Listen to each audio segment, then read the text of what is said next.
What you're trying to do here, I think, is predict how much training and education workers will need over the next few decades to stay ahead of the curve. Is that the answer? Do more training?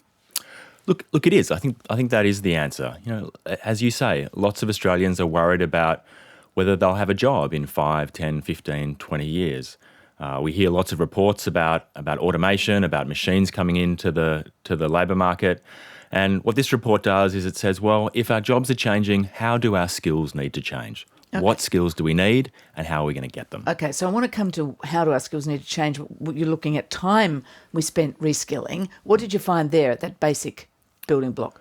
A very significant increase in the amount of time Australians are going to need to spend learning through their lifetime. The average Australian will need to increase the amount of time they spend learning by a third, and most of that will come later in life. As you said, at the moment we have an education system which jams us full of education up to the age of 21, hands us a certificate and wishes us well for our career. That needs to change as the half-life of educational qualifications falls and as the dynamism of the labour market increases. Can you that's quite a radical change for people's lives, I think. Can you put that into hours for us? So, yeah, sure, most of us know you go through school, your HSC, you go to uni, 21, 22, you're out, you're into the workplace.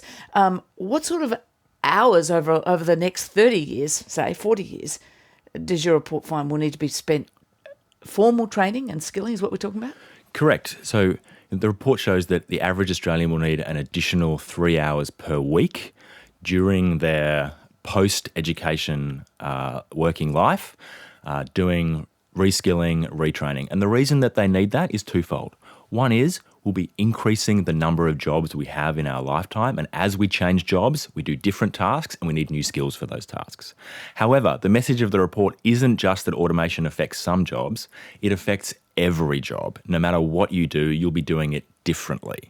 And so you'll need training to do your own job. Even if you stay in the same job, you'll need training to stay relevant in that job. So that sounds quite onerous on the face of it, but would much of that be training and skilling within the job you're learning? Would the organisation you're within be providing that? Or are you suggesting that we're going to need to signing up to, another university degree, vocational course? What? Yeah, absolutely not. I mean, I think that we not only need a revolution in what we learn, we need a revolution in how we learn it. It's not realistic to say to people who are mid-career, who have jobs, who have family commitments, that they should go back to university and do a full-time, 1, 2, 3 year qualification. So we need to really change the way we deliver education, make it flexible, make it short, make it on the job, make it practical. And that'll be a huge shift. Employers will have a much bigger role in that, and governments will need to find a way to support that as well. And perhaps a huge cost. I mean, we've seen a shift in vocational education and training in the last 5 years, so that it's now very expensive. That's right. But, the flip side of this is much more expensive, which is having people who are falling out of the labour market, whose skills aren't relevant anymore, who become unemployed, who have lower productivity. So, there is no higher investment for Australia than making sure that we support people through this transition. Is our education system now geared to this notion of short bursts of training, or is it very much at the moment you sign up for a whole university degree, you can't pick and choose the bits you need?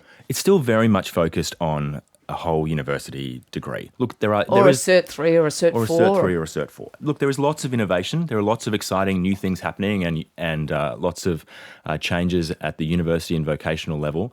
But it's not widespread and it's not happening fast enough. And the government funding mechanism isn't supporting it as strongly as it needs to.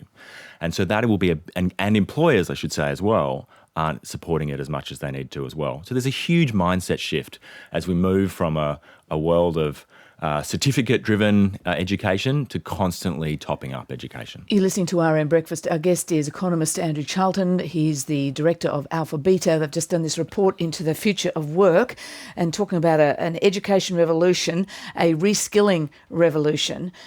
Andrew, what are we talking about here? I mean, talk us through. You look at specific jobs in your report, aged care workers, electricians, accountants. Some of those are going to be disrupted, are being disrupted. Talk us through what practical changes would a worker have to make to help prepare them for the changes we're talking about. Well, Fran, my wife and I had our third child last month. So she will turn 21 in 2040.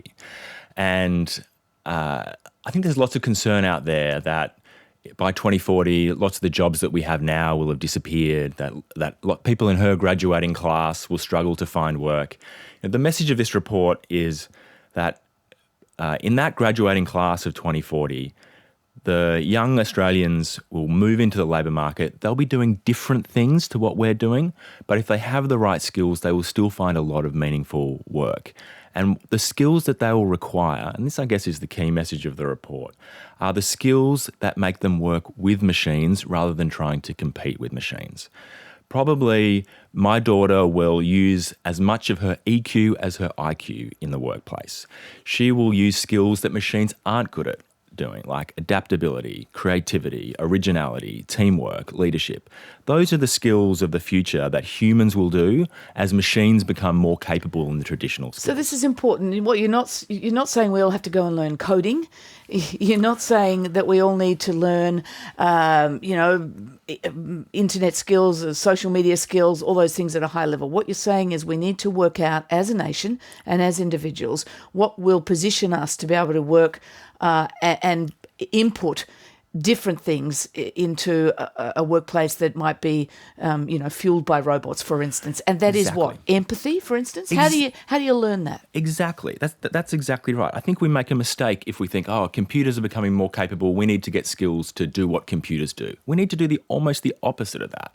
Humans need to focus on the skills that machines aren't as good at. And those are things like empathy, integrity, leadership, teamwork, adaptability. What courses teach you that? And frankly, we're already seeing a huge boost in those sorts of jobs. You think about where the big jobs growth are in Australia at the moment. They're in the care sector. They're in childcare, education, healthcare. What are the types of skills and training and education that enable you to do that? Well, one of the points we make in the report is that if we think about the skills of the future, you can't think about them purely through the lens of traditional education.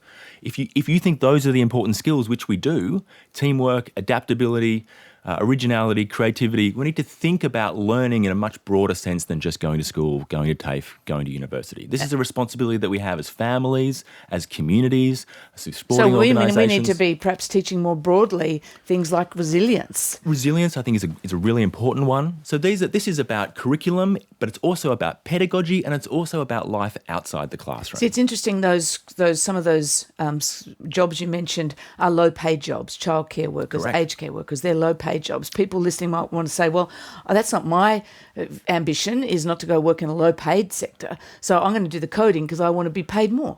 Correct. Well, look, I think we need a social frame change around that. The reason why those jobs are lower paid in many cases isn't because there's some less value of that work versus being a coder or versus being a banker. There's a bunch of institutional and cultural factors that drive that. And I think we also need a change in our mindset. What do we value in our workplace? And I think we'll increasingly value things like empathy, EQ, teamwork, adaptability, and the way that we pay people will have to adjust to that. Just finally, last year a Senate inquiry looked at this question of future of work, and its key recommendation was the government set up a central body to help manage the future of work. It also called for a major overhaul of our post-school education and training system, which matches what you're doing. But do you think that state and federal governments are doing anything or doing enough to prepare for these changes? Look, I think they're certainly thinking through it, and I think there are lots of new initiatives out there which are heading in the right direction, but the scale of change is overwhelming those small initiatives. We need businesses to get much more on board, we need individuals to think about their education and their career differently, and we need governments to support that change. Andrew Charlton, thank you very much. Thank you. Andrew Charlton is a former advisor, as I mentioned, to former Prime Minister Kevin Rudd. He's these days director of AlphaBeta, which have done this study into the future of work.